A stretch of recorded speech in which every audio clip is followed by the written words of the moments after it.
They left Turkey with great pomp, just as they were received at the Istanbul docks. Dr. Ansari wrote, "The mission departed with tearful eyes and sorrowful hearts, feeling that they were leaving their homes and family in Turkey, only to go to another home and family in India." The team was overwhelmed by the touching expression of fraternal regard and brotherly feelings exhibited by their Ottoman brothers.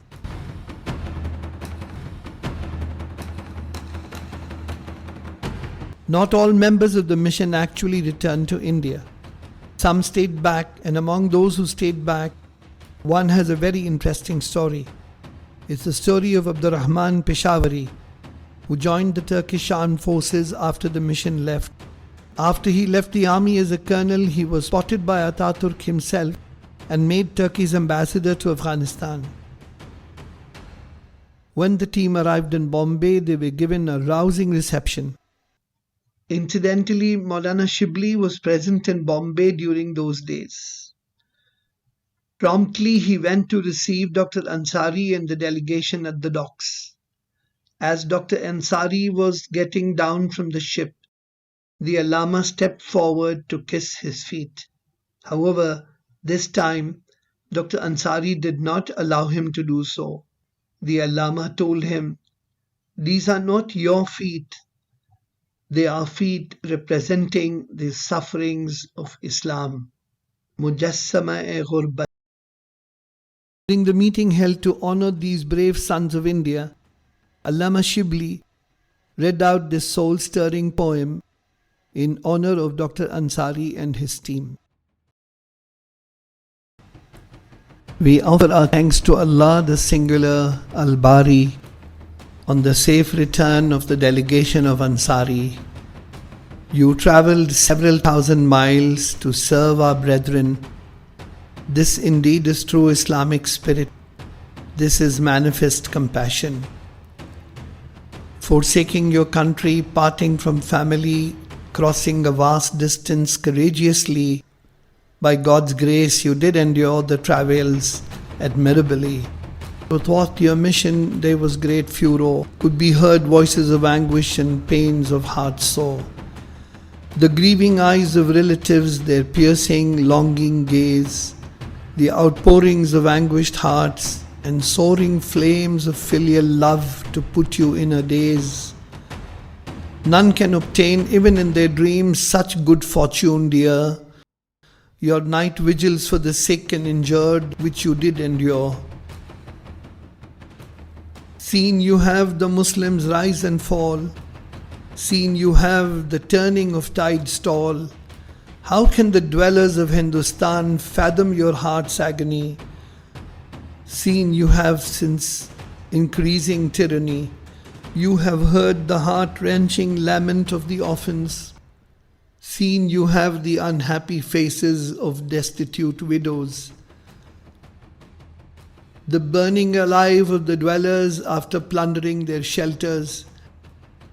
Seen you have the new norms of the Western powers. It's you who have sutured the wounds of the warriors. Seen you have the blood stains on the garments of the martyrs. Your eyes that observed sights full of admonition thus to us address. Seen we have various kinds of distress. Seen we have eyes embellished like scattered pearls. Seen we have the rose-red cheeks of the martyrs. It would be no astonishment should bounce back the gauntlet after sinking. Seen we have, after all, fortunes churning. If acceptable to Providence, the supplication of a person elderly, these then are hands raised in prayer, and this then is Shibli Nomani.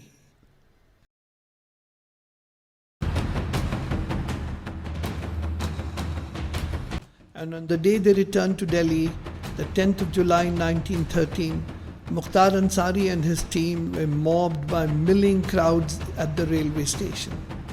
From the Delhi railway station, they were taken in a procession, escorted by mounted young Muslims, to the Delhi Jama Masjid. Over 30,000 people who lined the streets along the designated route raised slogans welcoming Dr. Ansari and his team. Merchants had decorated their shops along the route and had made arrangements for distribution of iced sherbets and milk. The procession stopped at the foot of the vast flight of steps leading to the eastern gate of the Jami Masjid. As they entered the courtyard of the mosque, they were greeted with a loud applause by the thousands of Muslims of Delhi and hundreds who had come from other places. They were all inspired by a single sentiment and filled with a single aim to do honor to the men who had made sacrifices in the cause of Islam.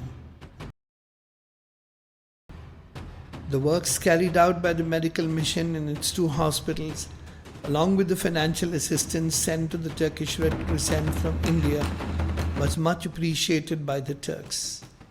The venue of one of the field hospitals in a village named Omreli was renamed Hindiya Koi. These young men later became passionate fighters for India's independence from the British. Gandhi had rightly remarked about Dr. Ansari, "He is our right arm." In the words of Burak Akchapar, the Indian medical mission was neither the first nor the last manifestation of the Indian Muslims' passionate support for Turkey. This story began as early as mid-19th century and it has continued ever since. The mission did keep alive and indeed augmented existing interests, links and sympathies with Turkey. Dr. Ansari himself announced later that this aspect was their most important achievement. In conclusion, it could be said, they went to save the honor and the pride of the Muslim world.